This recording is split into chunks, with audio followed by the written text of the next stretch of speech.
No one was surprised that Marian loved to sing. After all, she listened to her father sing every morning when he got dressed. Her mom went home when she worked in the kitchen.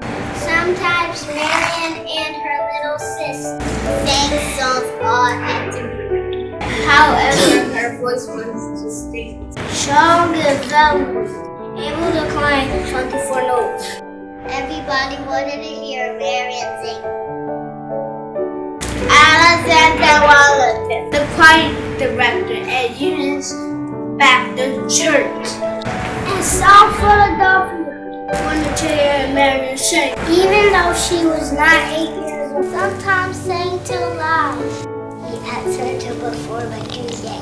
Viola sang the high part, and Marian sang the low. Their harmony blended like a self-break. Church folks started whispering. They started talking about Marian. Remarkable gifts. Neighboring churches heard the news. They invited Marian to perform. Marian day. His put off and let his eyes close. Finding the musical within. The audience heard not only words, but feelings too. Spiritual worship. Tender of Baton. Nothing short of joy. Was chosen for the celebrated people chorus. 100 voices from all the black church choirs in Philadelphia. She was one of the youngest members. They had to stand on the chair. Those in the back could see the pride of South Philadelphia. Her father was proud too, but protective. He didn't want anybody taking advantage of his child. Father's love made Marian feel important. When he died, tragedy filled Marian's heart, and sometimes her song.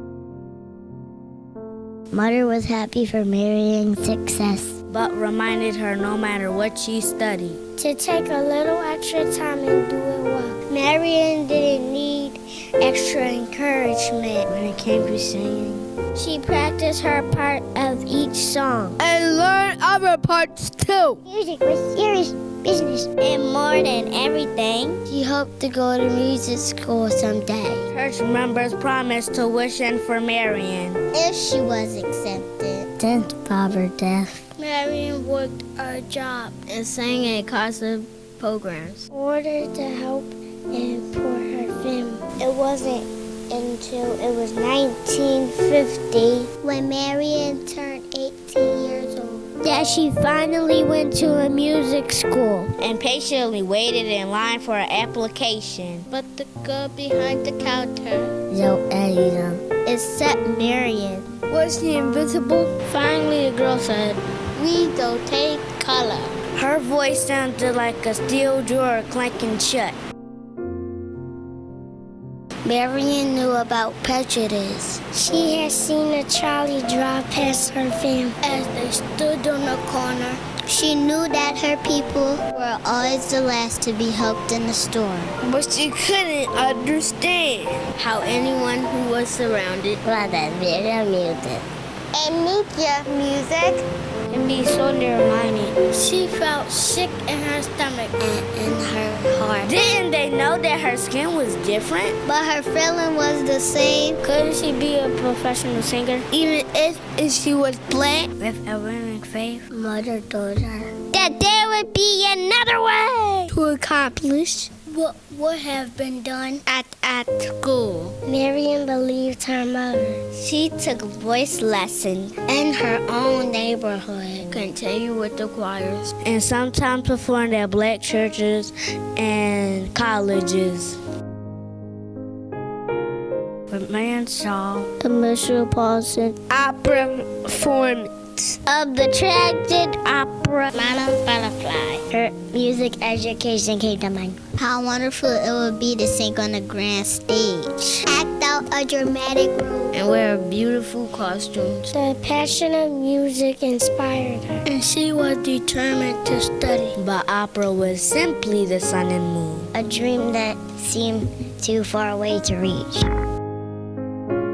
As a young woman in her 20s. Marian is not invited to many states to sing. Sometimes she traveled with her accompanist, where they were seated in the dirty and crowded Jim Crow car reserved for black. When she arrived at her destination, she often sang the same program twice to separate audiences. One white and one black are two segregated groups. Whites in the best seats and blacks in the balcony. Many times she was welcomed enthusiastically by her audience and then couldn't get a hotel room because she was black. No matter what humiliation she endured, Marian sang her heart was deep. Her voice left audience weeping or in her stall as they streamed the whole on the memory of every note.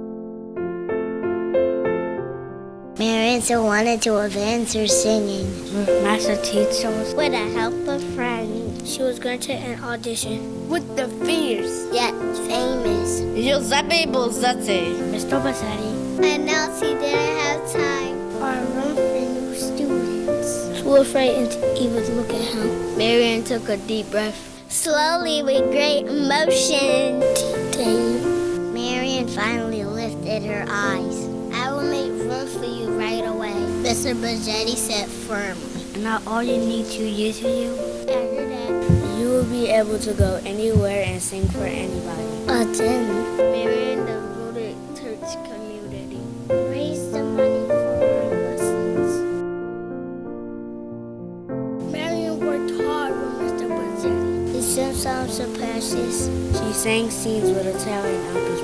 Songs now included German songs too, but other languages troubled her. She didn't want to sing beautiful words like She wanted to know that the words meant dark. How dark in the wizard feels. Other black singers have gone overseas to develop their voices and learn 4 languages. Why not her? After all, Europe was different. There, she was able to sing to mixed audiences and traveled without restrictions. Put on her people in America. Marian needed to grow, and Mother agreed. In October 1927, Marian boarded a ship to France. She had never been so far from her family. She knew her sisters would take good care of Motto, but she already felt homesick. Marian studied and eventually invited to perform in concert halls in Norway, Sweden, Finland, and Denmark. The enthusiasm for her singers was so overwhelming that one newspaper and feeding called it Marian fever. Audiences appalled in London, cheered in Paris, and called for an encore in Russia.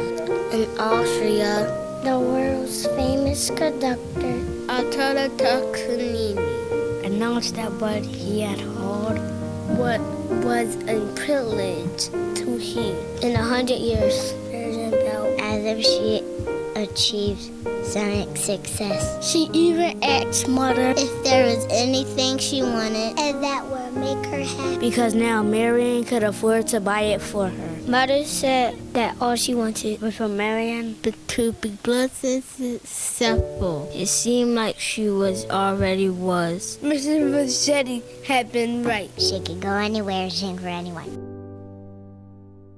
Until she came home into the United States in 1939. Howard University in Washington, D.C. booked a concert with Marian Anderson and began looking for an audience big enough to hold the audience she attracted. They decided that the 4,000-seat Constitution Hall will be perfect, but the manager of the hall said was not available, and no other dates was offered because of the white performers only policy. Marian's agent, So Harrop, wrote to the hall manager, pointing out that Marian Innocent was one of the greatest singers of all time. But it did no good. A range fan wrote letters to the newspapers and protest Eleanor Roosevelt, the First Lady of the United States, resigned from the organization that sponsored Constitution Hall,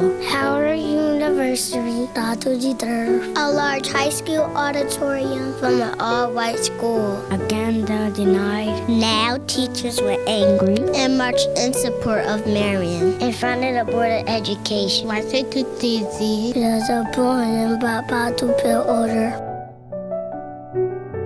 Wasn't there someplace in her own country capital where Marian Anna's voice could be heard? Committees fought and held meetings. Finally, with President Roosevelt approval, the Department of United States government invited Marian to sing at the Lincoln Memorial on Easter Sunday. Her country was offering a momentous invitation, but she had concerns. But people protest. Why is it dangerous? When anyone come examining her heart, Marian realized that although she was a singer, first and foremost, she also had come a symbol to her people. And these others make it easier for those who follow her. She said yes.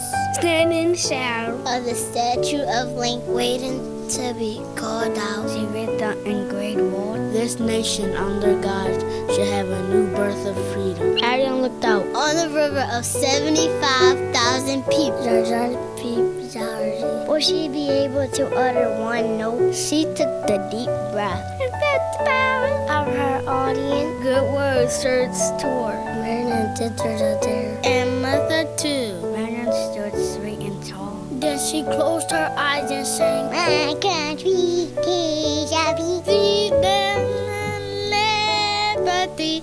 Let freedom ring! Let freedom ring! A roaring cheer followed every song. At the end of the program, people pleaded for more. When she began her thought-provoking encore, Nobody knows the trouble I see. Nobody knows my trouble.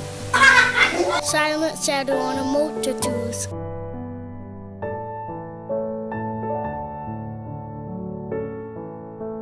After the Lincoln Memorial performance, Marian said for King and Queen, presidents and prime ministers, famous composer and conductor. She received medals and honorary degrees for her magnificent voice.